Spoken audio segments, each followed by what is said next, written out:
LPs, I want to share with you a few tips on addressing undesired behaviors in speech therapy. The first and most important part of this process is understanding the function of the behavior. Without understanding the function of the behavior, it's going to be very difficult for us to make changes to that behavior. So that is step one.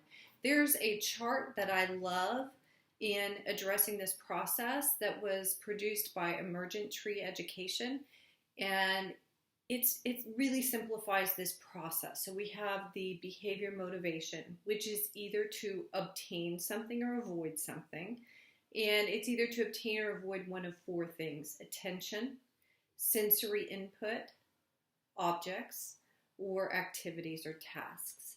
So when we break it down like that and we take a look at this chart when we're analyzing these behaviors, this can really help us identify what is the purpose of the behavior. Now, we also need to remember that behaviors do not occur in a vacuum. There's an antecedent to every behavior, something that happens before it. There is the behavior itself, and then there is the consequence of the behavior. So we can shape behaviors by manipulating the antecedents and the consequences that follow. Now, another important thing for us to remember is that punishments decrease behaviors, reinforcements increase behaviors. We also know that reinforcers are more powerful in the long run than punishments are. So we want to try to find ways to reinforce behaviors that we want to see, but we need to have punishments for those behaviors that we do not want to see. When we're focused on the behaviors that we do want to see, like sitting in your chair and paying attention, we want to reinforce that, and we can reinforce that verbally by saying, "Awesome job, I love the way you're sitting in your chair today and focusing on the lesson. That is excellent." We can also find ways to reinforce our students with stickers, with other things that they like. Let them earn something that they enjoy. So we need to put these reinforcements in place so that we can increase the behaviors that we want to see. We have to work as a team.